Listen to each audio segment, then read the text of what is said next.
right, let's get it started. Welcome, listeners, to another episode of the Banquet Hall podcast. The second ever live episode of the podcast. You see, we live and on location, actually at my childhood home, my grandma's house. Excuse any audio difficulties. We is down the street from LAX. Yeah. It's a dog next door that's trying to break through the fence, and one of the microphones ain't working right now. But we still can give y'all good content. For new listeners, make sure y'all tap in with the podcast at Banquet Hall Pod. But without further ado, I'm joined by one of my closest friends ever, childhood best friend, current best friend, Isiah. Welcome to the podcast. I appreciate it, man. It's an honor to be here. Honored to be here. First time on a podcast in my entire life. Yeah, I'm just honored to be here. I appreciate it. Let's get this thing started. Let's get it started. Well, first things first, you were on a flight this morning. You flew back to LA this morning. I was. How was your flight? It was cool, man. I got some Beat headphones. I bought them yesterday. It was on sale for Prime Day. I'm gonna send them things back immediately. I mean, you know, they weren't the best, they weren't the worst. But it was cool, man. The flight was cool. Made it. It was no bumps. The person next to me closed the window though. I don't like that. I gotta know when the wheels hit the ground. I don't like that shit, dog. So other than that, it was cool. It was solid. So you're an aisle seat person? Absolutely. I'm tall, so I gotta sit in the aisle for sure until you get your knee hit by the little tray thing coming along. But you know, it's par for the course. It's the worst. I just hate. I be on the flights. I'm also an aisle person, and as soon as they start doing the snacks, just all of a sudden it's everybody brushing my shoulder and shit. Yeah, I don't like that. But it was cool. I boarded early. I got the upgrade at the gate. We're flex. So hey man, when you getting older, man, them little upgrades, you know what I'm saying? It was like $20 to get a better seat.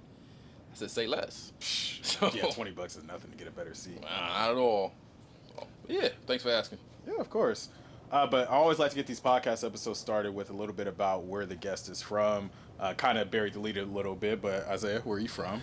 Yeah, I'm from LA, as you know. Born and raised, moved around a lot, lived in Inglewood, Hawthorne, a little bit in Long Beach. But yeah, South Central, born and raised. King Drew High School, if y'all know where that's from. Shout out to the Drew. And yeah. Is that what the cool kids say? Shout out to the Drew? Shout out to the Drew, I guess. I don't know, man. That's not what they were saying back when I was there. So, class of 13, we weren't saying all that. Class of 13, it's crazy how much time flies. We also might have a plane counter in the background because LAX be going crazy. Yeah, that's number 2. That is number 2. Of many. Leave a like and subscribe while the plane flies over. Comment which airline you think is currently flying over. Have no idea what plane that is. I got no clue, man. I got no idea. But nevertheless, from Los Angeles, as you alluded to, we graduated high school the same year, 2013. Yep. Let the listeners in a little bit. What's your story on how we first crossed paths? Crossed paths, 7th grade. 7th grade? 7th grade. 7th grade, well, 2006. Damn. 2006. Yeah, I went to the new school. I went to Maria Regina.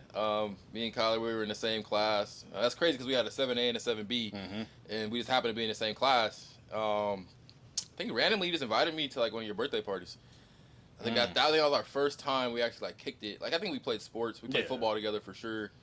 Dang.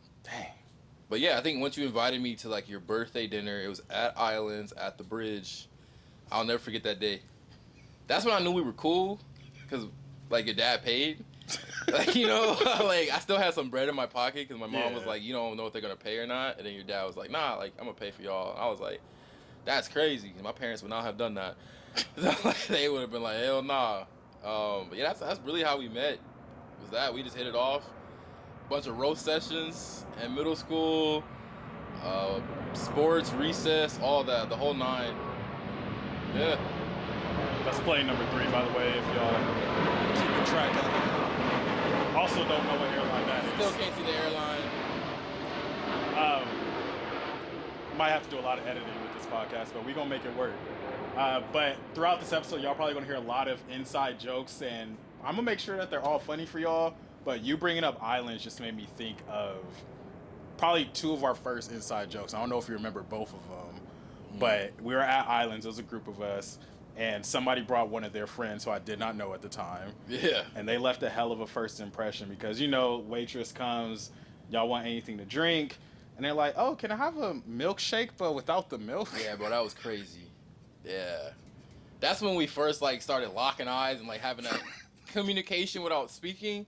Like that's when we were like, yeah, this is my best friend right here. 'Cause I was just like, no one at the other table recognized that. Cause it was like, did she just say without? And this was before we had like 17 different milks. And Absolutely. Places had like oat milk, We just ate dairy. Like, you know, it didn't make sense at that time.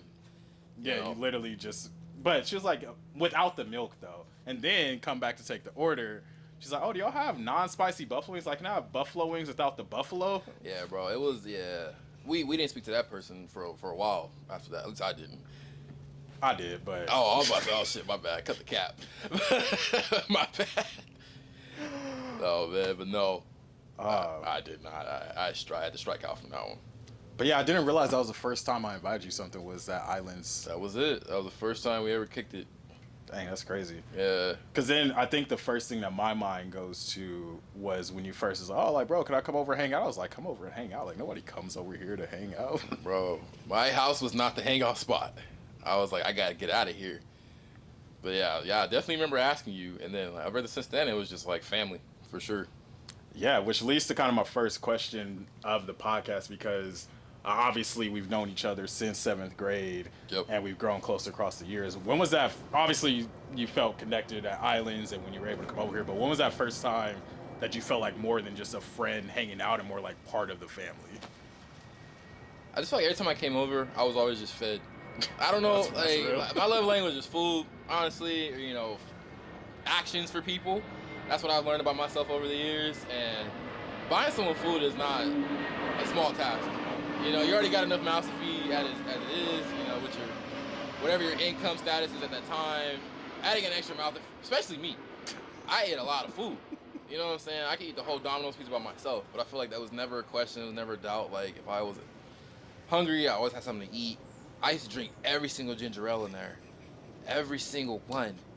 I think that's crazy to think about. It's like, that was their favorite drink of choice. That was all we had, was ginger ale or water. It ain't like they bought it because they knew you was coming over. It was like, this ginger ale in the house. It was like a 6 to 12 pack, and I would drink 4. Like, you know, like, that's crazy. That's when I knew I was family.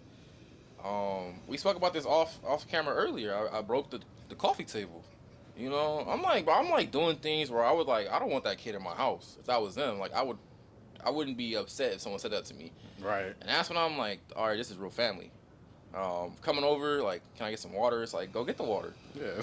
That's family shit. You know your family once they start kind of getting annoyed when you ask for something, like, just go in the kitchen. Like, go. I don't have to ask to go in the fridge. I'm like, that's when you know you kind of made it. I never got a key. I was just about to bring I never got a key, though. Like, I feel like that's crazy. Some people got some keys to this house that should not. You know? Yeah, it's some people that will come over and they'll open the door and Isaiah be like, they got a key? Yeah, I'm like, that don't add up to this date. Some people still got keys to this house that they should not. I know the locks are the same. The locks are still the same. And 5? 4? Yeah, that's number 5. 5. That might be American Airlines, but I can't fully tell. I will say, audience, that's been like, what, 2 minutes? Max. 5 flights in 2 minutes, bro. Which is wild, because when I moved to San Diego, the airport in San Diego is in downtown, and La Jolla is like 20 minutes north of the airport. I would never hear commercial jets. I'll hear military jets all the time. Oh, yeah. Just growing up with this is just like white noise to me at this point. Nah, man. I'm not used to it anymore. Yeah, being out where I'm at now, I'm very like sensitive to noise now. It's crazy, the 9-day difference. Which is a good quick tangent to talk about where you are currently at right now. So you've moved out of LA. I mentioned you had a flight this morning. Yep. After high school, you went to college in Oregon. What was it like transitioning to Oregon from here? I hated the first year. I hated it. It was the worst first year of my life. Note to self, if you're ever visiting in college, don't do it in the spring. Visit it in the winter. I bet you if I saw that campus in the winter, I wouldn't have went there.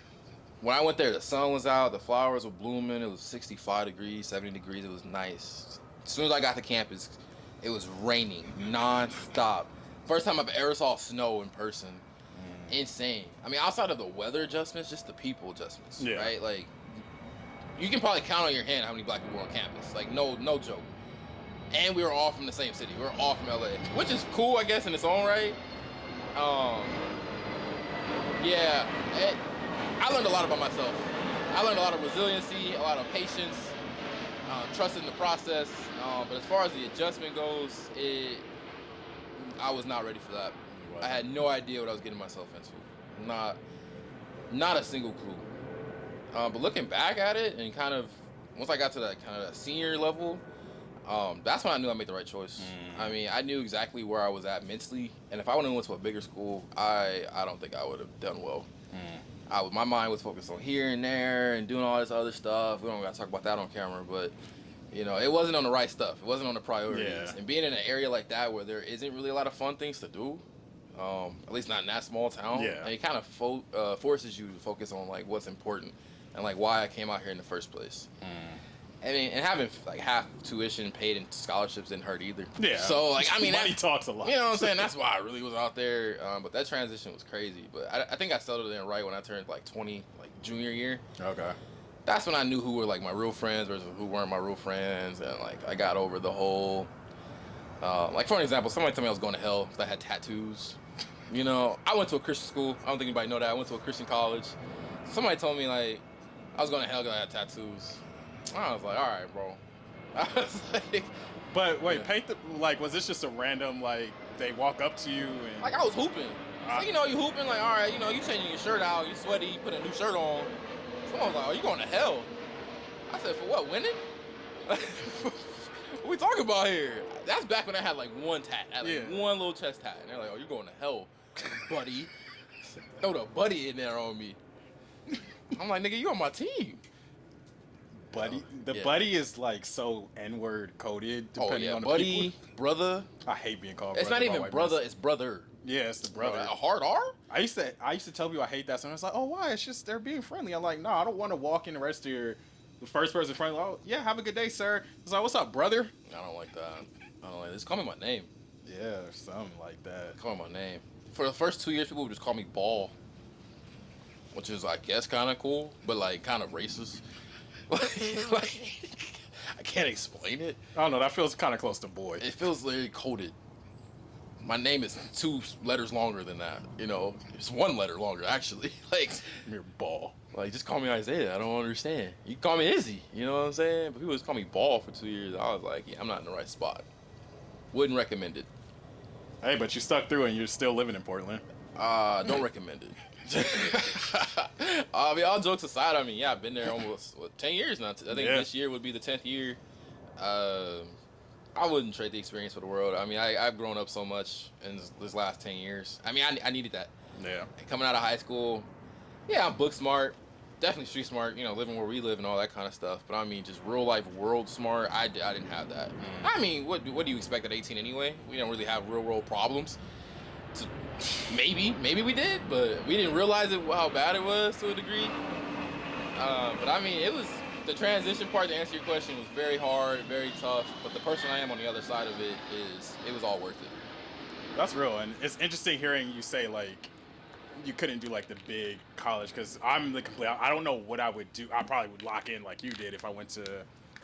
Got no choice. If I went to like a small town. Yeah. College, because like going to UCSD, like the beach right there. I'm in a big city, couple hours from LA. I wouldn't focus. I'm watching everybody's stories. They're at LMU, at UCSD, at USC. They're doing fucking underwear runs and shit. Yeah, I never did that. I'm in the library, just cooking it up, I guess. You know what I'm saying? Like, I'm not having no fun.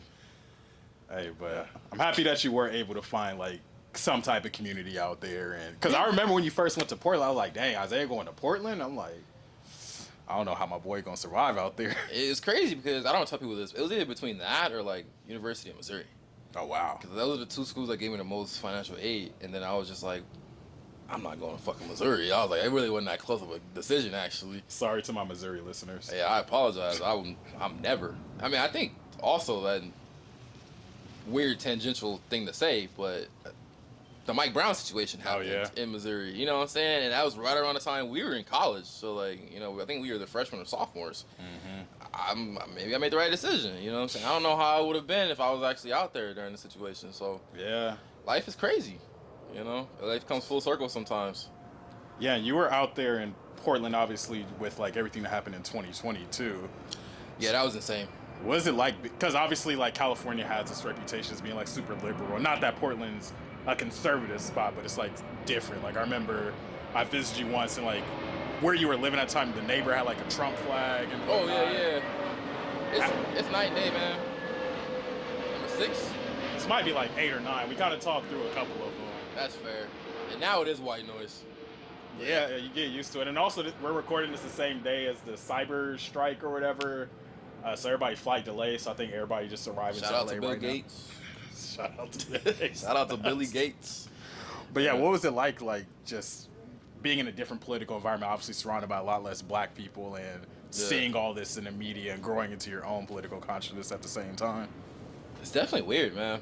I just feel like we grew up and we're obviously kids. Yeah. So, I mean, politics, I guess, just wasn't a big deal. I mean, it shouldn't be to kids anyway. Yeah. But I feel like now, like, when I moved out there, it was just weird. Everybody wore their political, like, identity on their chest. Mm-hmm. Like, I'm this or I'm that. Like, you know, I'm a Trumper or I'm the opposite of that, you know, whatever that is. It was just kind of weird. Usually people kept that thing to themselves. Mm-hmm. Nobody talked about it in, like, the workplace or, like, just among personal conversations. Out there, it's like, you'll go to Starbucks or go to a coffee shop, and that's just people talk about. Or you're in class, and, like, that's what people are talking about, current events. I'm like, it was just, I don't want to say uncomfortable, because I guess it kind of forces you to pay attention to things you probably either purposely ignored or subconsciously ignored. It's just, I wasn't used to the overtness about it. And so, like, nobody's walking down the street, you know, throwing hard R's everywhere. But, I mean, they damn near were. You know, I mean, that was just kind of a weird environment to kind of try to flourish in and kind of navigate through. So like you said, like, when I found that community, that's when I kind of felt at ease. And that's where, like, my political consciousness kind of grew. And, like, my understanding of it grew. Yeah. Because it was a long time where I was like, you know, what's a Senate? You know, what's a Congress? Like, what is all these things? And I'm like, hey, you should probably know these things. But, like, I just didn't know. Yeah. And I didn't care to know. Nah, that's real. When I got of age to vote, I still don't think I voted. I don't remember if I voted when I got of age either. Yeah, I was like, 18? That first year was, I don't even know. Yeah, I feel like for 2016 might have been our first opportunity, I think. Yeah, for the presidential election. Yeah, the presidential election and stuff like that. And I wasn't registered in Oregon yet, so like I actually couldn't vote. Shouldn't say that, I guess. I mean, that was 8 years ago. So, but like, I was there a while, like riding dirty, bro. I was not an Oregonian for real. But yeah, I mean, it was just a different environment. Yeah, no, that makes a lot of sense. Yeah, I think for me, like, I was very much the same way, but I think once I started getting closer to Andre, because he was a political science major, he would just be talking about politics in a different way. I'm like, I guess a lot of this stuff does, like, matter. Yeah, man. Back in the day, I just shut the hell up, huh? Exactly. The fuck up. What are you talking about? Run the sticks, bro. Like, what are we talking about, man? I was like, I don't care. We got a lot of problems on our own front, our own personal fronts, and I'm like, man, turn the game on. Yeah, and I think that's such a good way to put it, like, just a different sphere of problems that you're facing, because you grow up in a lower socioeconomic area, and it's just like, yeah, I'm worried about surviving, walking home, or just being out of here. Absolutely. All the things that, yes, politics can affect that at a macro level, but when you're seeing it day to day, because I used to talk about UCSD all the time. Y'all talking about gang violence theoretically. Absolutely. I'm talking like, ooh, where are we going? Like, what shirt should I wear? Like, what hat can I wear? What color do I wear? You can't wear like 10 hats, 15 hats out here. There's a chart now. Yeah, fuck the colors, just the teams. You know what I'm saying? And what's messed up, like, blue's my favorite color. I was not wearing my blue stuff as much until I got to San Diego. Like, well, I got me a nice blue shirt. I'm gonna wear it to the beach. Bro, I had a red Nike tech suit out in Portland. I wouldn't dare wear that shit out here. I don't care where I'm at. Yeah, because it's just, you don't never know who you're gonna run into. It's like, where you from? I'm like, man. Nah, man, it's not a game. Like, it's so commercialized now. I think we're going on a little tangent here, but hey, like, that's podcasting. Yeah, it's so commercialized now that I hate it, bro. I'm not saying we should glorify it by any means, but I'm like, people are packaging it, selling it like it's something cool. It's not that cool. You know what I'm saying? Some people, you're not from here. Yeah. You know what I'm saying? You live in Rialto or some shit, bro. You don't know what you're talking about. And I think social media has so much to do with that, too, because when I got to UCSD, like, there was a group of people who it was just fun for them, like, oh, they put a C in front of their name because they think it's like, oh, this is cool. We're being Crips or gang. Yeah, I'm like, nah, like, obviously I don't bang. Yeah. But I'm still like, nah, like, I know people who do. So when I see people just like messing around, like, nah, like I know people who have gotten shot because of stuff like this. Yeah, no, we see repercussions of all that. Especially when I went to high school. That's the transition we should have talked about. Going from Rio Regina to King Drew. Let's go there. That was night and day. Oh my God. Going from, I mean, I still wore uniforms. Yeah, but going from a Catholic school or ugly ass Catholic burgundy and gray school uniforms to going to the public school like that. I mean, I was in private school basically all the way up to 8th grade. And so then going to King Drew, I was like, oh, y'all talk to y'all teachers like this? I said, y'all not scared of what y'all parents might think about this situation? I was like, oh, y'all fight for real? I said, oh, we do that here. That's crazy. Yeah, it was, no, man. People, I know we had people jumping off the desk in 8th grade, but we had people flipping desks in high school. Like, it was crazy. You had to really earn your stripes going to that type of school. I remember being roasted for the first time. Like roasted for real? Roasted for real. Man, I thought I had that shit on that day. I thought my shoes was clean. Do you remember the fit? I remember the fit. It was a two-tone Vans. It was yellow and black because it had to be. I had 2 pairs of Nike socks on because I did that for some reason. I had four total socks on. I had 2 With whites, both the logo showing. 2 black. I thought I was that nigga. I ain't gonna hold you. 2 pairs of Nike socks? You kind of rich, bro. At the same I thought I had that shit on. Had a Nike little hoodie, bro. Nah, bro. I never wore that shit again. I never wore that shit again, bro. Scarred. I was, man. That's when I learned you never laugh too hard during a roast session. Because I wasn't the target. I know you ain't talking. I wasn't the primary. And they was like, I know you're not talking. That's when I had braces, glasses, all that. The whole 9. I was like a whole different human. Dang. And I forgot y'all wore uniforms at King Drew also. We did, man. That was because of the games. Yeah, that is true. We were dead in the center between Compton and Watts. And if you just wearing a uniform, nobody's really going to rock with you. I ain't gonna mess with you. Yeah. So it was for safety, if anything. Did you have the same experience I had where going to college, you were like, dang, I got to like have clothes to wear every single day now? Yeah, oh, absolutely. I remember packing for college. I was like, I'm done. It was basically underclothes. I had no clothes. And then, like, I had to buy a rain jacket. I thought I had jackets until I went out there. And I was like, I don't have a rain jacket. You don't have no jacket with padding or nothing. I remember walking around campus with slides on. And it was raining. I was like, I've done it in LA before. I'll be fine. I almost bust my ass, man. I had no clothes. I had no shoes. No hats. I had none of that. No beanies, bro. No, I was not prepared for life. Try to see your food. But yeah, I just remember that first few months at UCSD, it was really just sweats and basketball shorts in class. And obviously I was in San Diego, so it wasn't like a change of climate, but it was just like, dang, like, usually I'm used to putting something on weekend 1, weekend 2. Oh, absolutely. People I see on weekend 1 might not see on weekend 2. You the person I saw most outside of uniform. Bruh. And just like, we just chilling in the house playing games and whatnot. But I was like, dang, like, y'all got styles. Like, I don't know what's cool to wear. I'm just like... Bro, I had no aesthetic. I was like, I'm a hooper. I'm an athlete. Like, we wore sweats and hoodies. You know what I'm saying? We wore shorts and hoodies. That was it. Shorts and tank top. And go to Oregon. That's... No, hell no.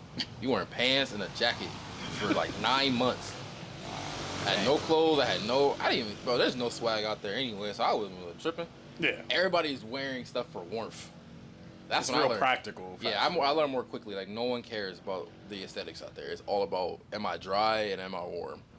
That's it. Wow. Out here is like, I'm gonna look fly while I do it. You know what I'm saying? Out there is like, no, I'm gonna wear a brown fucking rain jacket. I don't care. As long as I'm dry. Yeah. I mean, you gotta be practical when you have all those different, the rain, the snow. Yeah, man. Man. Seeing real snow will definitely change your perspective on it. Shit's not fun. Yeah, I saw snow for the first time it might have been 3 years ago in New York. 2 years ago in New York. It was the first time I ever been in snow. Not fun. It's not. It was cool for like a split second. Like, oh wow, snow. It's cool when you don't have any responsibilities. Yeah, I had no responsibilities. Yeah, when you have responsibilities, that's terrible, man. Yeah, I lost count. That's why I'm gonna do the counter in post, because that got to be at least like Lost count. 13 or so. But yeah, man, just thinking through like just that journey, leaving Maria Regina to King Drew, being out in Portland, and then flying to LA, where I feel like this city changes every few months. Like, what was it like when you left LAX, just seeing some of the changes around the neighborhoods? Just the LAX change. Like, you can't drive up to the terminals anymore. Nope. Like, you gotta take a shuttle to the Uber. Yep. What are we talking about? Like, that's better? All right, that's step one. Step two, when did we get a movie theater? Century and On was that Century. Prairie? Yeah. Yeah, bro, huge. It's a megaplex theater. It's like The a fuck is luxury that? theater. Like, I haven't been inside yet, but it's they got really, one really theater or nice. something? Like, bro, there's no way you got multiple. Like, bro, that was insane. Just seeing that was insane. I mean, the Intuit Dome right across the street. I mean, I literally have only driven down one street so far, and I've saw like 5 new things. So imagine, like, you ain't been on Imperial and Crenshaw, yeah. No, I haven't even been to my old stomping grounds. Like, yeah, I mean, outside of here, no, the I'm not even bridge. going. I'm not even gonna try. Nah, these new kids, they got it. They be out here scrapping. Which is so wild. They be out here scrapping at the mall. Which, look, I think that's a good transition point to Yeah. kind of talk about just that era of our lives as teenagers, what we used to be doing, hanging out. Because back then it was literally like, hey, we going to Del Amo or the Bridge this weekend. Every weekend. Every single one. Didn't buy shit. Didn't buy anything. Didn't buy literally anything but food. Went to a bunch of stores. Absolutely. Didn't The bu- security guards recognized us. We got to that point where the security guards knew our faces. They knew our names, but they knew who we were. And then we like just stumble upon the movies. We don't even know what's out. We're like, oh, let's see what's playing in 30 minutes. There was nothing more funny. I don't know where we were at. I don't know what it was called. The Devil movie. Where it was like Maggie and the Ferocious Beast. That fucking movie. The Exorcist. The Exorcist. It was dog. like the third Exorcist movie. Bro, and I'm scared of scary movies. Bro, that was a comedy. Like, So let me set the scene for the listeners real quick. So it was me, you, and Justin. yep. And we were at Del Amo for sure. And I don't even know why we ended up seeing that movie, but we were just looking for some movie to see. We might have even just snuck in, because I think that was rated R. Might have snuck in. So we probably snuck into the theater, sat like front row for this scary Exorcist movie. I hadn't even seen the other Exorcist movies. And for whatever reason, and if I can step outside the store real quick, as an adult now, I would have hated us. Oh, for sure. Because we was talking, we was making jokes, cracking up, laughing at sure. all these scenes people probably terrified in. We had Oh, man. No, we were terrible guests. terrible guess. But like, I forgot about the Maggie and the Ferocious Beast thing till you just said it right now. But it was one point when we was like, man, he looked like Maggie and the Ferocious Bro, I Beast. said that shit, bro. That shit was hilarious, dog. It was like, he looked like he needed shake weights. Bro, it was crazy, man. It was supposed to be a scary movie, like suspenseful, and I'm like, I needed that to take the scariness away. Yeah. 'Cause to this day, I don't rock with that stuff. I don't like feel that. suspense. I don't like horror. I don't like gore. I'm save it for the streets. Save it for the plot, as my boy K-Sean would say. You know what I'm saying? Shout out to K-Sean. Shout out to the neighbor. Yeah, but I'm like, nah, man. That's when I was like, these are my niggas. Like, you know what I'm saying? Like, this is home. Like, we can make a joke out of this. I mean, Yeah. we can make a joke out of anything. We can make a joke out of that. Walking to the movies, the dude was like, you know, where's the movie theater? Man, if y'all had never been to Del Amo before, You can't miss it. you can't miss it. You can't miss the movie theater. Literally, we're going up the escalator that's leading to AMC theaters. Signs everywhere, AMC theaters this way. If you've been to the mall before, you know AMC's that way. He's like, oh, y'all know where the movie theater's at? We're like, yeah, it's right here. Oh, no shit. Literally like that. No That shit. might be the first white person I ever talked to. Like, I'm not even gonna cap. That might be the first white person I've ever spoken to. We were like 16. Like, someone said, no shit. No shit. I was like, you're not from here, dog. Oh my gosh. When I look Yeah. back at those times, it's just so many. He walked like so few past it. You had to have walked past it. Just from our angle of where we intersected. Like, literally, if you look up, it would have said AMC theaters There's right no here. way you didn't walk right. Like, we're going there too. You know, if you need a direction, No shit. bro. I feel like that, and then we got a lot of inside jokes. We got a lot. Hey, this The the inside- Chipotle one. I was just about to go to this The inside Chipotle joke one? segment, y'all. Yeah. So before there was 2 Chipotles at Del Amo, there used to be just one Yeah. back in the day, because there had curfew at 10, so sometimes we would walk to the Chipotle or Denny's to get picked up there, and that Chipotle used to be cracking. This is back when the burrito Bro, used to that's be when like it was $6. It was good That's when it and was cheap. That's when it was good. And we was in line, long line, and you know, you order your food at, or you pick your toppings in your burrito or whatever, and guy was going down the line. He was like, yeah, can I have some cheese? Can I have a little bit more cheese? That's like 10 times. Can I have a little bit more cheese? I'm sorry, can I have a little bit more? And Isaiah looked back at me like, dog. I'm trying to eat, dog. Put some fucking cheese on the plate. Because how much cheese do you need in this burrito? Get a quesadilla. I mean, on God. But I mean, damn, get them up 5 times. At some point, I'm on his side now. Like, don't say a little bit more though. Give me a little bit more cheese. Second interaction with a white person. Like, I'm like, what is going on, man? It's a culture shock. Are there any other big memories that you think of when you think back of those days at like Del Amo, the bridge, and just being kids, walking around the mall? What was we doing? I remember wearing a backpack. Yeah. I remember wearing a backpack wherever I know that was the style back. That shit's crazy. That's crazy. Wearing nothing. Empty backpack. Nothing. Not a single piece of paper. Not a pen. Nothing. Nah, that would be crazy. If somebody asked you for a pen, you got a backpack on, you gotta I tell know them he got a no. pen. I know this young upstanding man has a pencil in there. Out of everybody at the mall, you would have a pen. You're carrying around a JanSport backpack. JanSport backpack with nothing on it, bro. Like, my phone might be in it. Like, oh, no pen? You got a pencil? Paper? Sir, you're just a person I need. Do you have a pen? No. It was for show. Just wearing, that's insane. All the fashion statements I made at that age. Skinny jeans era. I'm just glad there's no photo proof of none of this. Man. There is no photo proof of them outfits I was wearing.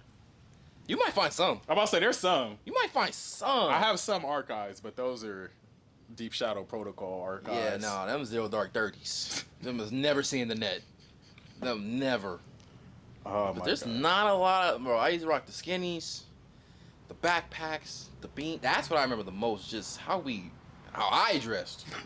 I ain't even gonna throw you in there. How I was moving around. Yeah, just going to the malls and not buying. I do that shit today. Yeah, me too. I go to the mall and I'm like, yep. Still ain't buying shit. Same old shit. I'm the same motherfucker. But, man, sometimes we used to be deep. We'd be like 11 of us there. Yeah. Like, we That's had when it was whack though. Yeah, that was when it That's was. when it was whack. Because we had like our core little group at first, and that was cool. But then when everybody started inviting their friends, we were like, all right, y'all kind of weird. Yeah, man. Like when it was just the core group, that's when it was fun. But the fact that we never bought a single thing, no one bought a shirt, a hat, And I don't even think we're exaggerating. Nobody bought shoes. nobody bought nothing. Nobody even went with the intention of buying. We was broke. I mean, we had like $20 in our pocket, and that's movie ticket and food. Shit. And That's by one, food, that's one or the other. by food we mean a pizza, Wetzel, pretzel. Oh man, that was hitting though. That was mandatory. It was man. That was mandatory. Fuck all that Auntie Anne shit. What's a pretzel, bro? That's on site. Auntie Anne's ain't never sponsoring this podcast. I see. Oh man, might be. I'm just messing with I'm not you. thinking long term. I'm not thinking long term. I'm a guest. Yeah, you a guest. I'm a guest. I was gonna say kick your shoes off, but we outside. You a guest. I Make like yourself these comfortable. shoes. I like these shoes. I don't think the shoes in frame, so you might not be able to see them. Nah, that's cool. They not that cool. Not that cool. I'm not about to raise my leg or anything. Getting old. I'm unk now. I ain't doing all that. Oh my gosh, but Yeah, but just you know how I knew we was friends? We used to get rides there and back. You used to get one ride. That's my mom was like, I'll drop you off or I'll pick you up. She's like, I'm not doing both. Papa was like, time and place. yeah, I mean that's when I look back just how like privileged and blessed I was growing up because That's cool. Yes, ma'am. speaking of, Y'all don't need no fan. No, we're okay. oh no, we're good, Grandma. I got my water. We're okay. Yeah, we got water. Okay. Thank you, Grandma. All right, love you guys. Love you. too. Right on cue. That type of love right there. You know what I'm saying? Right on cue. I'm not blood, but that's been since day one. Yeah, That type of nourishment, that type of enrichment, since day one. yeah. Nothing has changed. Not a thing. You know, and I've cost her and Papa so much money, either intentionally or unintentionally, mostly unintentionally. And that's the type of love I get on a daily basis. So Man. Yeah, I mean crazy couldn't- timing, Yeah, I'm gonna say You couldn't know, have scripted that. crazy timing. That was not scripted. Not scripted at all. But yeah, man, like we spent so much time at Del Amo, at the bridge. Like I just feel like that's where like significant like bonding, significant life events happen. It's literally just Oh group of teenagers, no agenda. We're not there to fight like people be doing now. yeah. No, they was scrapping, bro. They got extended curfew. The curfew's like 9 now. It's 9, but on Fridays and Saturdays you can't be there under 18 without an adult after 3 p.m. Oh, they was getting down.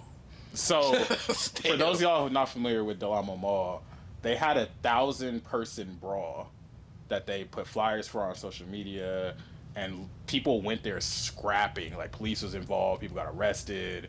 And it's like, we knew you don't mess around at Del Amo. Bro, that was our place for like, that was our domain. You know what I'm saying? That was our safe space. It was a safe space. You also knew Torrance PD don't mess around. Absolutely not if you're black, man. I mean, just in general, bro. That was not the police department to mess with. Yeah. Not at all. But I think what made it the best, it was like, yeah, we went every weekend, but we didn't see each other throughout the week. Yeah. You know, maybe Friday. You know, maybe after school on Fridays. Maybe. I mean, I had a lot of games and practices and all that. But when we were in high school, we went our separate ways. Yeah. You know what I'm saying? So you were in high school on this side of town. I'm all the way on the other side of town. You know what I'm saying? That's when you moved to Torrance. Mm-hmm. And so we just kept that bond. We kept that, connection, going. It was at the mall. That was our spot. Yeah, it was a spot. You know, we didn't really go there to buy shit. We just went there they had AC. They had AC. We did not have AC growing up. Hang out with our friends at a central location. Get some Wetzel pretzel. Get some Wetzel pretzel. Yeah. And just talk about nothing. Now I can't stand no more.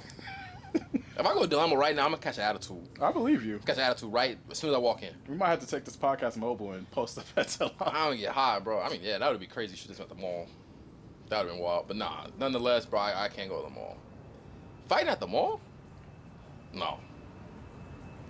At the bridge, maybe. Yeah, but it's a bridge. At the bridge, maybe. Like, we were there that one night. It was crazy. Yeah, it was. You talking about the night where somebody thought it was like a gunshot and everybody started running? Yeah, No questions asked. And that's when I knew. No questions asked. Other people start running, you start running. It felt like a stampede. Yeah, if you wasn't gonna run, you were gonna get hurt. I remember we like ducked off in Mrs. Fields. Nobody knew what happened. Yeah, no. We were smart enough to run, but not follow everybody. Yeah. You know, we were like, all right, let's recalibrate real quick. Yeah, let's regroup. All right, like we heard gunshots before. We're okay. Like, I'm gonna put you on, not on blast, but put you on the spot. All right, I'm gonna say, all right, that's better. Yeah, I'm not. Like, that's what what on I'm like. blast, bro. What I do? No, I was gonna put you on the spot, ask you to remember this, because I think about significant stories that come to mind when I think of you at the mall, me at the mall. Do you remember peer pressuring me to get my first kiss at Del Amo? No. Damn, did I do that? Yeah. Cause like we I feel said, so bad. Nah, that's fine. All right, I'm cool with it. No, I don't even know who we're talking about. You don't know? Well, either way, we were curfew at Del Amo was at 10 o'clock, and I think my granddad or my granny was picking us up. It was like 9:50 or something, and it was a group of us hanging out by the theater where we usually wait. And I was saying bye to everybody, and you were like, I was like, bro, what? Absolutely, bro. Yeah, get in there. I don't remember what we're talking about, but that sounds like me. To a T, bro. She had a boyfriend at the time, too. You don't regret it. Nah, but I mean... See, exact. Point blank, period, bro. No regrets. Hell yeah, man. But that's just a vivid memory, because I was just saying bye. You said that. I'm like, ooh, like, I can't... Especially at this age, it's like, I can't be a punk and, like... Do it. Not. And consensual kiss. Like, absolutely. Like, making sure that's, like, very clear. Yeah. Because we were, like, talking before then. Whatever. I'll edit whatever I need to. Yeah, absolutely. But, damn, I have no recollection. Yeah. This is the bridge. Del Amo. Del Amo? Yeah.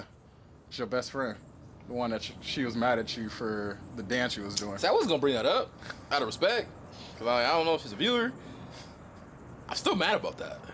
That shit irks me. I definitely got on people's nerves, but that time I didn't deserve it. I didn't deserve it. So what dance? So the girl that we're alluding to, I guess she was doing a dance and you were doing a dance. Happened to be similar. Happened to be similar. Not the same. And she thought you were mocking her. I mean, to a degree, I probably was, but I don't think I was. I don't think you were. I think you were just doing the dance. Because it might have been like a Cabbage Patch or something. I think I was just genuinely just having a good time. Black boy joy. Exactly. She was shedding, like, I don't know what I did. I don't know.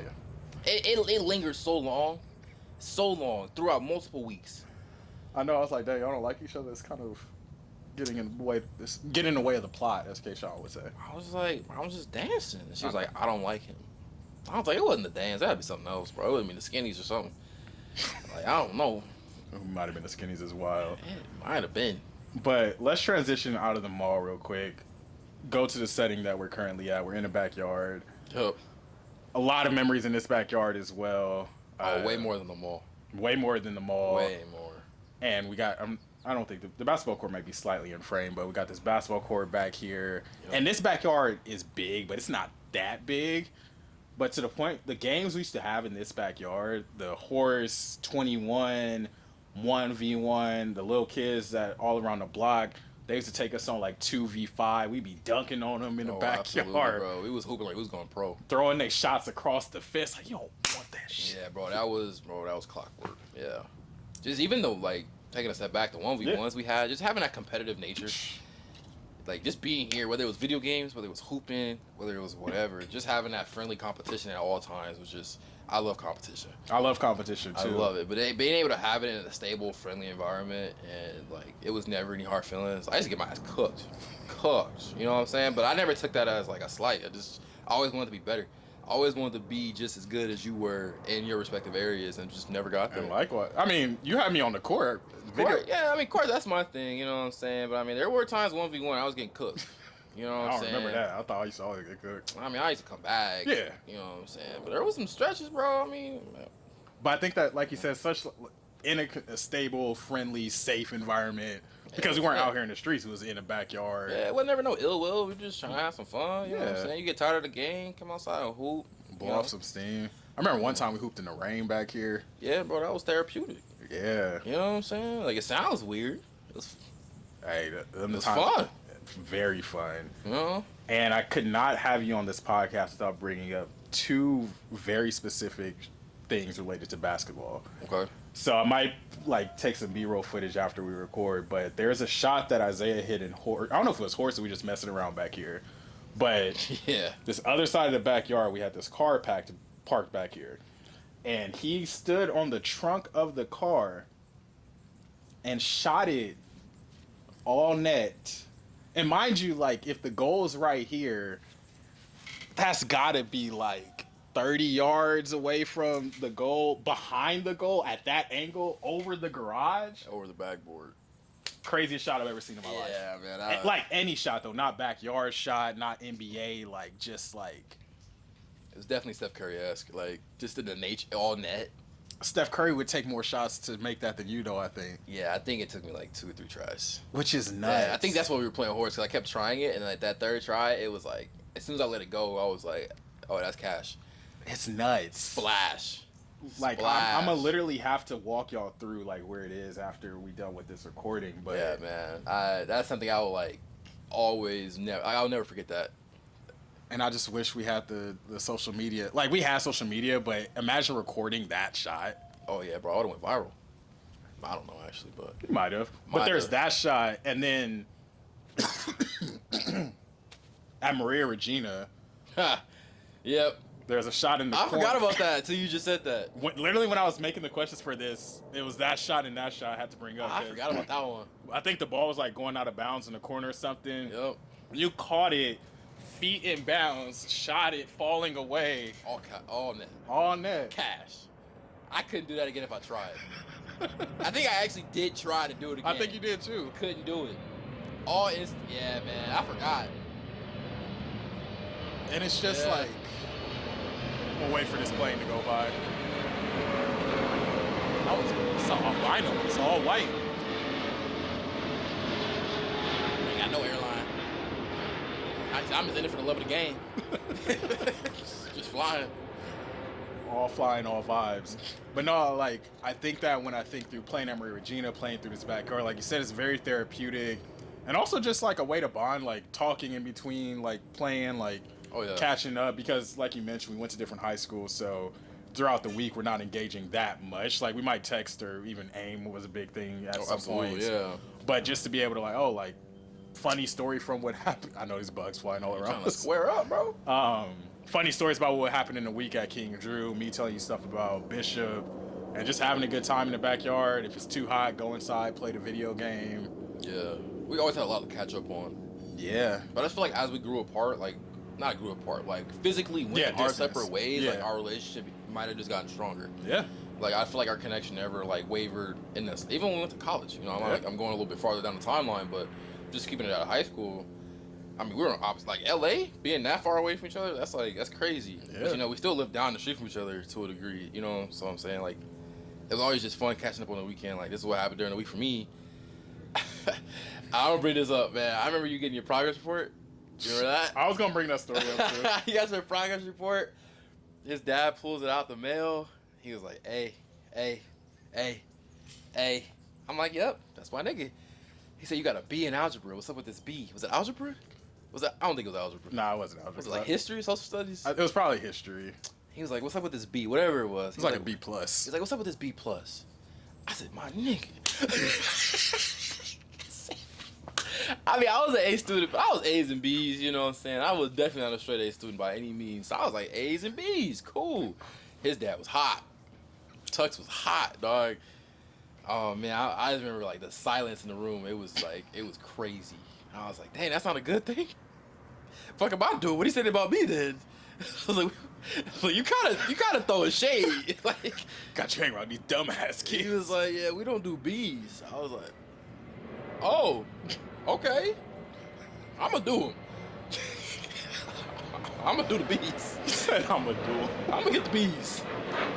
But I feel like that's... Back after some technical difficulties. I'm getting older. I thought I lost the extra batteries in my backpack, just hiding the whole time. Backpack he checked 8 times. I did check that backpack a lot, which is why it kind of pissed me off. But that's also why I kept checking it. Because I know I'm overlooking it somewhere in here. Absolutely. But also the camera is getting hot. It's the middle of summer in LA. As you can see, we had a lot to talk about. There's still so much that we haven't even got a chance to get to. So this is going to be part 1 of a 2-parter. Okay. Yeah. But I think right before the camera shut off, we were talking about why your mom just trusted me as a friend and why she felt comfortable with you. Just if I asked you to do something, she was like, "Yeah, no questions asked." No questions asked. When I'm going to Kyler's house or Kyler's dad, grandparents are gonna pick us up. They're gonna drop us off. It was never a big deal. She didn't care. She never asked me time I was coming home. She didn't care about none of that. Like, she just cared I had $20 in my pocket, you know, and that was really it, which is a lot. Back in the day, $20 went a long way. $20 was a lot of money. So, but yeah, that's when the trust was just built. I think when she found out you were a straight A student in the 7th grade, she was like, "That's remarkable." I was like, I don't know if that's an insult or a compliment. So, but when she found that out, she was like, "All right, at least you're hanging out with like a group of kids, like, you know, that she would want me to." So, yeah, I guess kind of like to wrap up this part 1 and kind of a precursor to part 2, where we'll talk more about kind of like being adults and maintaining friendships, because I think we have a lot of just tidbits and knowledge to share there. I always like when I have guests that have known me for a while to give the listeners like an idea of who was like younger Kyler, like how is he similar to Kyler today, like how is he different, what's surprising. night and day. Night and day? Night and day from the aspect. I was that ugly? Damn. Damn. No, I just feel like your confidence and your passions are just, you taking it to the next level. I feel like you've always had that ability to trust yourself and to try new things, and I feel like maybe the confidence wasn't always there with the execution side of it. Now I feel like whatever you put your mind to it, you're gonna do it. You're gonna execute it to the best of your ability. If you'd ask me if you had a podcast when you were 16, I'd be like, no, that's not what you're gonna do. You know what I'm saying? But like seeing you branch out and do different things, seeing you grow and challenge yourself in many different ways, I feel like that's something the viewers probably just don't see. I mean, I have the luxury, I have the blessing to be able to like witness that in real time and see that from my perspective. And it's just cool, man. I mean, I'm looking forward to touching on that in the phase 2 or part 2. But yeah, just to get a little tidbit to the people out there. Yeah, it's the growth that you've experienced and who you are and develop as a person. I mean, it's night and day, you know, in a good way. Yeah, in a good way, you know. I feel like sometimes you're even too nice. You know, I feel like you choose now when to like show people or let people into that, you know. It's an honor to be your friend. You know what I'm saying? The circle isn't large as people think. Like, you're a very popular person. That circle isn't popular though. You know what I'm saying? Like, it's not like everyone gets to witness the greatness that we get to see all the time. You know what I'm saying? Like, once you get into that circle, you'll understand what I'm talking about. One of the best friends you can ever have in your corner. So I'm looking forward to expanding on that and definitely catching up in the phase 2 for sure. Yeah, no, I definitely appreciate and receive that. And definitely stuff I've seen in myself too. Like, I feel like I've grown to trust. I've always trusted my voice, but I'm more confident just saying what's on my mind without fear of making mistakes or like being perfect. Absolutely. And I think it goes back to like that straight A student, like if a B's there, that's like failure. Yeah. Whereas now, like, I mean, I'm still like, that mindset of being a perfectionist, but it's okay to fail. That one seemed louder than the others. That does seem louder. I feel like at your core, that's just who you are. You've always been a perfectionist, whether it was instilled in you or if that was just your natural state of mind. But I feel like that doesn't scare you away from trying. Yeah. You know, even if you know you might not get it right the first time, it doesn't stop you anymore. I feel like, whereas in the back in the day, you wouldn't start it until you felt like you wouldn't get it wrong. I feel like that's the biggest difference. So just having that ability to trust yourself to fall and to pick yourself back up is something we can definitely expand on for sure. But something I want to give your props, your flowers to. It's not easy. I appreciate that. I'm still building on that every day. I'm still working on that confidence every day. But just to see you and how you operate on a day-to-day basis, it's just, yeah, it's cool, man. It's always cool to see. Man, I appreciate that. And I feel like seeing you grow as, to my eyes, you're like a next level adult to me because you got a house and shit. Yeah, I do have a house, man. Yeah, I be on the roof and shit. You be on the roof, you be having adult responsibilities. Oh, what you up to? Like, oh, working on the yard. We think about putting a fence up. Yeah, man, there's a lot going on with that. But I think that responsibility and comfortability and confidence in yourself too is something I've seen growing a lot. Like, obviously we've always like joked around and like goofed around and stuff, but I can tell that, not that you see the finish line, but you see just what power and opportunity you have in front of you, like to be the man that you want to be, to start the family you want to start, and to just really just embrace this level of adulthood and the responsibilities that come with it, being on your own in Oregon. Like, even just when I come visit you and I'm like, like Isaiah's like on his man of the house shit now. Like, yeah, absolutely. And I feel like similarly as someone who's seen you like grow from 7th grade to now, I'm like, oh, y'all don't even know Izzy. No, man, I don't know Izzy Bee. They don't know. People don't even call me that no more. Oh my gosh. You know what I'm saying? That's a whole different persona right there. But no, I appreciate it, man. It's a never-ending process. We're gonna keep growing, gonna keep evolving every day. But yeah, I'm night and day, bro. Night and day for sure. Absolutely. 2 quick tangential stories I want to wrap us up with. One, going back to not necessarily just backyard hoops, but thinking through like them 5-6 a.m. gym days. Like, especially like, I think over the summers when we really hit it, but we would go to 24-hour fitness 5 or 6 o'clock in the morning, stretch a little bit, play 21, go lift, go home, sit on the floor for an hour, come through, get Wingstop, play Super Smash Brothers Brawl or something, Mario Party. Clockwork. Like clockwork. Clockwork. And what's crazy is like when I think back at that phase of time as like the active side of me, I would say, like, you really, like, low-key, you taught me how to play basketball. Like, where my jumper was at when we first started hooping over there by St. Mary's versus where it's at now, like, I feel like just those fundamentals, those routines, and those day in, day out, like, just that steady improvement. Like, I was barely into, like, playing basketball. And then I was like, oh, no, like, last time we played one-on-one, you was like, oh, dang, like, I knew you had that. Yeah, no, I was cooked. I was like, nah, this ain't the same game. I wasn't taking it seriously. But, like, nah, just, like, just showing you, like, I know you had love for the game, but, like, you know, you can have fun with it, too. Like, you know what I'm saying? Like, people take themselves too seriously sometimes, you know? We've seen people with ugly jumpers when they go in. It don't really matter, man, as long as you got that confidence stuff on the court and lace them up. I feel like, yeah, just always having that friendly competition like we alluded to before. I mean, it's just fun. Just fun. We used to wake up at 5 in the morning. Crazy. As teenagers. I mean, now we do it like it's nothing. Like, I would drive from Torrance over here. Before 5. You know, I had the luxury of waking up a little bit later because, you know, the gym was right there. But, I mean. That's why I knew I was locked in. I'm like, all right, I'm waking up early to go pick him up, to go to the gym. Over the summer, we had nothing to do. Nothing to do. No responsibilities. We was blessed to not have to be working. Yeah. And to get up that early and just do that, like, that, it was therapeutic, first and foremost. I can't go back, or I can't keep reiterating enough just in retrospect how important that was, that you and I had that relationship, that friendship, to where we didn't have to be out in the streets. We didn't have to be making wrong decisions or whatnot. We have each other. We're pushing each other to be great in a friendly, competitive way. And just helping each other grow, and having that community is just like so essential. I just didn't realize how therapeutic it was. That's the crazy thing about life, is when you're just doing things and you're just having so much fun, you never look at things from a bird's eye perspective.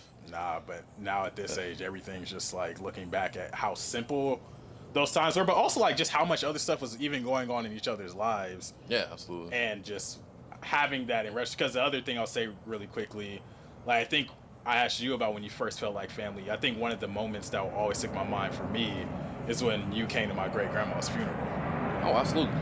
Which for me, I was like, oh, like you're going to come to a funeral? Like, what's wrong with you? Only funeral I've ever been to. Dang, Only funeral I've ever been to. that's crazy. I've never been to a single funeral in my life. Wow. I'm not sad about that. Yeah, no. Because, you know, I don't want to go to a funeral. But I felt like it was, yeah, you buying me Domino's pizza? This is the least I could do. I put so much value on family and connections and of that sort. Like, sure, I wasn't really well connected, but I mean, I'm family too. Like, I deserve to be there. Nonetheless, I was glad to be part of that. And that's why I think if my fans, oh, like y'all have a real friendship there. Absolutely. I didn't even think once I asked, and like I remember seeing the shock on everyone's face, and they're like, "It's kind of weird," and I was like, "Nah, I mean, like as long as I got permission to go with you, like I'm honored to go." Absolutely. You know? And then to wrap us up, what can you say about our rap career? Oh man, I don't know if we can say that on the camera, bro. Some of the words we was using basic bitches was the name of the song. I don't know about that one, man. It was fun. I mean, they're still on my phone. I'll be in the whip on shuffle mode, and they'll come on. You gotta send me those. I don't have them no more. I got them on my iTunes, man. I'll never delete those, man. I was hot, bro. I was nice. I should have took it seriously. Man, the bar that always stick in my head is "Left my heart all cold." Who says in LA it never snows? Bars. I was like, oh snap. Bars, man. But I also looking back at that time, that's when I started writing. Yeah. Like I think you and Orson were like writing. I'm like, oh, I want to write with the bros too. And Yeah, that's when I started writing. And now to like be a published poet, to have these pieces out there, and people don't know it started recording in this garage for some songs, or in Reese's backyard. Like in Fruit Loop. What is it? Fruity Loop? Fruit Loops, FL Studio. Fruit Loop. Ah, man, shitty mics. All that, bro. Sometimes no mics, just Sometimes laptop. no mic, just from the laptop, bro. We started from the bottom for real. Like, yeah, that's what doing kid shit, man. Yeah. You know what I'm saying? Then that, we went back to hooping. You know what I'm saying? But just having that different sort of outlet challenges in a different light. Like, yeah, we can play video games. That's cool. We can hoop. That's cool. But, like, can we write? Yeah. You know what I'm saying? Can we express ourselves when we have basically a hard time doing so? Or we don't feel like it's masculine to do so, maybe, you know, to like stuff like that. So like I think that was just trauma dumping for me. I'm not even gonna hold you. It might be, but Some of that was just, you know, ratchet rapping. I'm not gonna lie to you. Some of that was trauma dumping. Like I was going through some stuff, but I didn't feel comfortable like just talking about it. yeah. And I think that it goes back to just in retrospect being able to look back at that, because talking about heartbreak in those songs and like relationships with women, like yes, sometimes it was coded in these like what you know like rap sounds like. Yeah. But when you really listen to the lyrics and what you're writing, it's like, yeah, like this is real emotion that as a 16, 17-year-old, especially at that time, it wasn't like as bros, it was all just, oh yeah, like I'm feeling depressed today or I'm feeling anxious today. Yeah. I feel like now I can have those conversations. Back then I'm like, give me the mic. You know what I'm saying? Give me the pen and the paper. I will say though, you can't kill me on this. Some of them beats are trash. I think the basic bitch's beat is trash. Like if you just sit back and listen to it, just take the words out. That shit is ass. We thought that shit was hot. Oh nah, man. Hindsight is 2020. I don't know what I was doing. I was just coasting and came on, and I was like, this is terrible. It's terrible, but it still slaps. No, it slaps. But you need the words. You need the words like a You motherfucker. need the words. Take the words out. Nah, man. I'm sorry, man. Big homie Reese on that one. Hey, he thinks they trash too, so I mean, he did it for free. he did it for free. He did it for free in like 5 minutes. In like 5, man, what a time. But like I said, I wanted this to be kind of a foundation for part 2 of the conversation where we could get more into the now, but Yeah, absolutely. it's hard when you know somebody for 17 years to just have like an hour-long conversation. Yeah, no, you can be here all day, man. I mean, we didn't even talk about, like you said, adulthood. All that time was high school, middle school. You know, and like, still got 10 more years of stuff that's happened since I moved out, so, yeah. What I'll say for the listeners, one, if this is your first time tuning in, make sure you follow at Banquet Hall Pod, leave a 5-star review. You get 5-star content. Leave a 5-star review. On top of that, in anticipation of a part 2, let us know what questions y'all want us to talk about. Like if y'all have dope friendships that you have, or friends, if you do listen to this, have another dude that's like your bro that you grow up with, or just whoever you're close with in your life. Think through questions that you might have about maintaining those adult friendships, Or if you just want to know more about Kyler circa 2006 through 2013, this the dude to ask. I know everything. He does know everything. Like, Everything. tons of stuff. Like, I spend more time with him than most people in my life. But before we close out, I guess the last question, just wrap this up. I know this is your first podcast that you're able to be on. Absolutely, yeah. Just what are your takeaways right now from this first part of the conversation, and what do you hope our listeners are taking away from this first part of the conversation? My takeaway is that, yeah, it's a podcast, but I just feel like we were having a conversation. Yeah, I feel like we were just shooting the shit. You That's know what I'm saying. The camera's just like, there. I mean, that's what, like, it was like 10 minutes in where I was like, oh, we're just talking. Yeah. You know? I just feel like we needed this. Yeah, I don't absolutely. remember the last time we actually sat down and, like, Had an extended conversation. just us two. That's when I was like, I just smiled to myself. I don't know if it's on camera, but I remember just like, yeah, this is dope. Dope as hell. This is really dope. And then the avenue, I guess we get to do it in a medium that, you know, you're really passionate about now, which is the podcasting area. So I'm glad we can do it there and, you know, help out that area. But this just made my day better. Yeah. You know, honestly, like, I'm really happy right now. You and me both. I'm hungry as hell. But, like, jokes aside, like, I'm very happy and I'm looking forward to the final product. Absolutely. And I just echoing that, like, loving to do it in this backyard specifically, too. Oh, yeah, man. I'm so comfortable right now. Comfortable, thinking through all the hours of our lives we spend in this backyard. Yeah. Like, that's why when you say, oh, I'm flying to LA, like, I would gladly wake up and drive over here to do this podcast because, like, you're my best friend. Like, we grew up together. And if LAX would let us chill for a second. He said cap. LAX said cap, bro. Hashtag that nigga lying, He Your said Honor. you lying, dog. But no, on the real, like, this is therapeutic. Like, I really enjoyed this. I feel like I need this because moving back to LA after having, like, those friendship circles in San Diego, like, rebuilding what it means to be in LA, being thankful for just everything that, all the circumstances around growing up. Like, I feel like taking this backyard for granted. And even just realizing, like, how far we've come as adults, like, with full-time jobs. We'll talk about this more in part 2, but yeah, just being able to still have that connection, still be able to have these conversations naturally. Like, I didn't even look at the questions that we had planned. I was just like, Nah, that was all vibes. yeah, just all plot. vibes. All All plot, man. doing it for the plot. What do you hope our listeners take away from this first part?